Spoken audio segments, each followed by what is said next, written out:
To nod it this morning, Tony Danaher joins us, Guild Investment Management. Tony's in Los Angeles, where it's the middle of the night. Thanks for staying up or getting up, Tony, with us. What's your impressions of what you saw last night?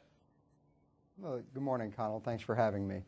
Well, the president is an excellent speech maker. He's done a very good job of bringing people from the right and from the left together in his speech to describe what he's planning in this health care reform.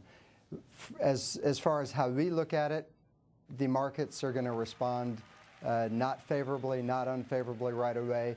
It appears to be an onslaught against the profit margins of health insurers more than anything else.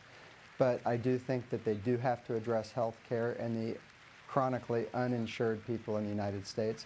But again, it's an onslaught against health insurance companies' profit margins, and the health insurance companies don't have a lot of friends these days. They've been squeezing medical care providers, they've been squeezing drug companies, they've been squeezing the device companies and the service companies for years. So, all right, let's talk about that.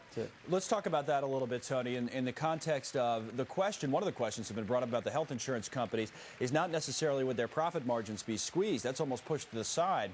It's whether or not they would stay in business. Would a public option come in and essentially, over time, force them out of business? It seemed, as we look at some of the healthcare stocks that were up yesterday, it seemed as though the president's comments last night, if not taking the public option off the table, certainly make it likely that that will not be part of the plan. He left the door open to getting rid of it, as we mentioned earlier. Does that, on the margin, maybe help some of these healthcare companies just a little bit, make it not as bad for them? It can relieve some of the pressure on the stocks, but I do think the assumption that 5%, this is from the Congressional Budget Office, 5% of the people would use the public option, I believe that number would be much higher. Right. I think employers would decide immediately that it's much more advantageous to them to just go with the public option, pay the 8%.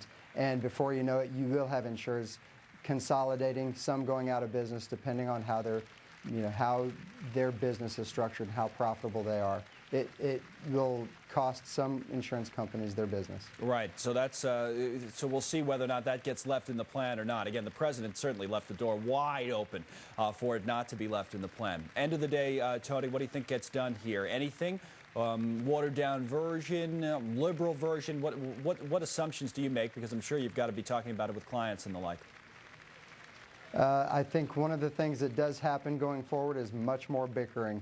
I think a lot of the plan last night was just a rehash of existing discussion, and it really didn't accomplish much from our perspective to determine where we're going to go with this. It's just he threw a few new things out, accepted a few points from the right, but it's going to be a continual bickering back and forth in Washington, D.C. Tony Danaher. And it will take at least 4 years. At least 4 years, okay, and that's what the president gave us a timetable last night as well for getting this thing underway if they ever actually did pass it. Tony Danaher from Guild Investment.